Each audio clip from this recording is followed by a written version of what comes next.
When something looks visibly abnormal on an MRI or a PET scan of the brain, we call that a structural abnormality. Basically, the structure of the brain looks abnormal. You can have structural causes of epilepsy. These can be congenital, meaning you're born with it, or you develop it later in life. This is not a comprehensive list, and it's not in any particular order, but it is some that I have come across before.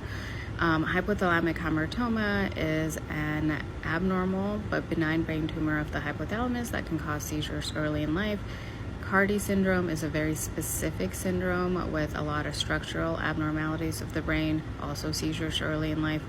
Focal cortical dysplasia shows up pretty commonly.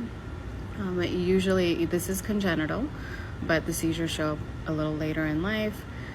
Cavernous unvascular malformations and tumors are something that develop over time. Sometimes you're born with cavernous malformations and they just grow over time to a point where they can cause seizures.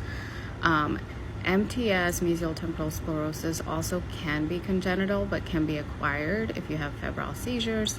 Of course, MS and traumatic brain injury come into play later on in life. MS develops over time in specific populations. TBI can be caused by injury to the brain.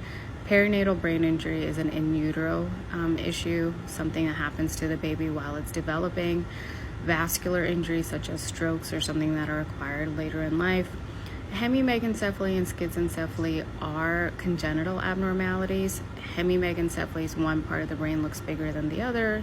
Schizencephaly is when the brain looks like there's a little jagged line in it, almost causing strange connections. I can do a separate video on this. It's a little harder to describe. Periventricular nodular heterotopia and polymicrogyria, I do have videos on those. Sorry, I don't know where the slide went earlier, but those two tend to be congenital.